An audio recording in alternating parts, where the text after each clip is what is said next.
Magandang umaga guys! Sisimulan natin ngayon ang ating wooden oven. Gagamit pala tayo ng adhesive instead of cement. Naglagay pala tayo ng plywood sa ilalim para magpantay ang ating base.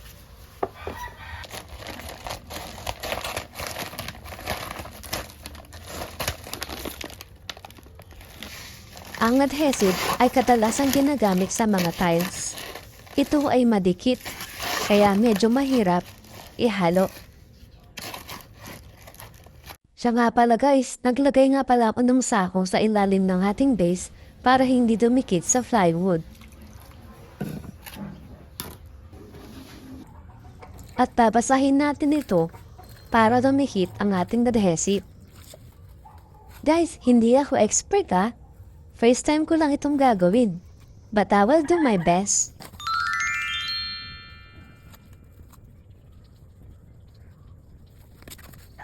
Ito guys, gumamit ako ng lagari ng bakal. Kung ano na lang ang madampot ko. Kinaya naman ng lagari, pero may mga ibang clay na matigas na hindi kaya. Medyo messy nga lang ang aking paglalagay. Kasi I just wanna make sure na matibay ang ating base.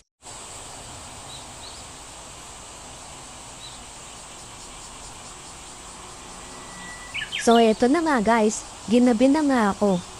Pero okay lang kasi kailangan muna nating patuyuin ang ating base. Patayo nga pala natin nilagay ang mga clay kasi baka hindi kayanin sa sobrang bigat. Eto na nga guys, mabigat pero nakaya naman namin ng ating pamangkin. So dito na natin itutuloy ang paggawa. Alam nyo ba guys, na ang isang clay ay may bigat na 1 kilo o mahigit.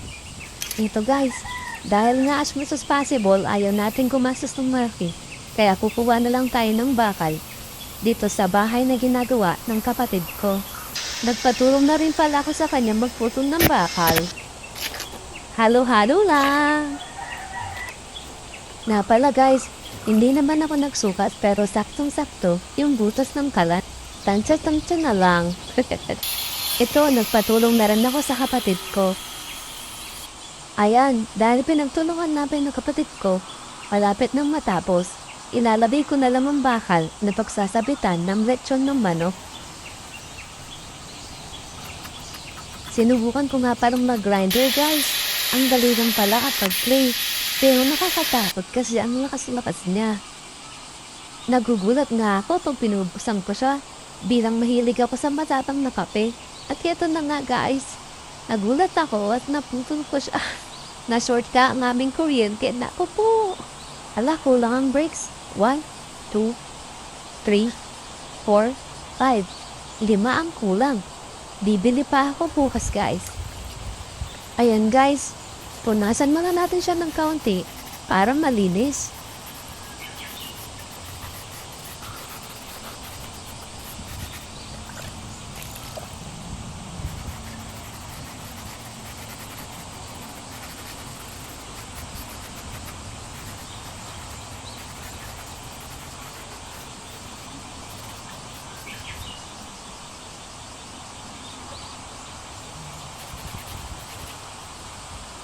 Here we go!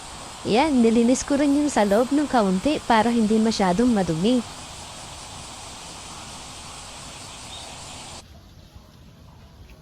Bukas, pwede na tayong mag-marinate ng chicken at nang matry natin ang ating wooden oven. Tako, excited ako. Mukhang masarap ang kalalabasan nito. Kung hindi nyo na itatanong guys kung bakit ko ito ginagawa, kasi may plano akong magtinda. Magbe-business ako ng lechong manok na gawa dito sa ating wooden oven.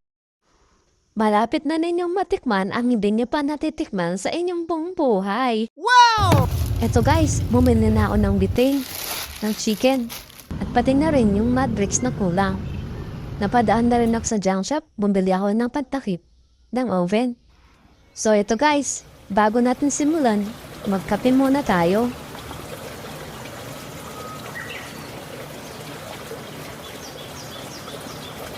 Alam niyo ba guys, para akong nag-i-scoop ng ice cream dito.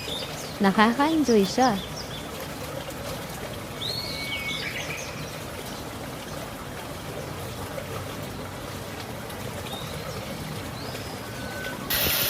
ang kapatid ko na lang ang nag-grinder kasi baka daw masira ko ulit. O ito guys, malapit na tayong matapos.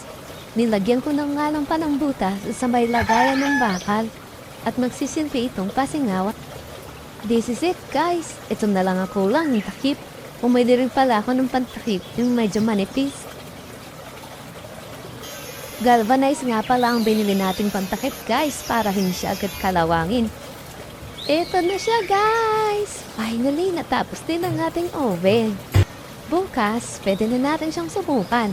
Mag-lechon tayo ng manok at ipapa-free taste natin.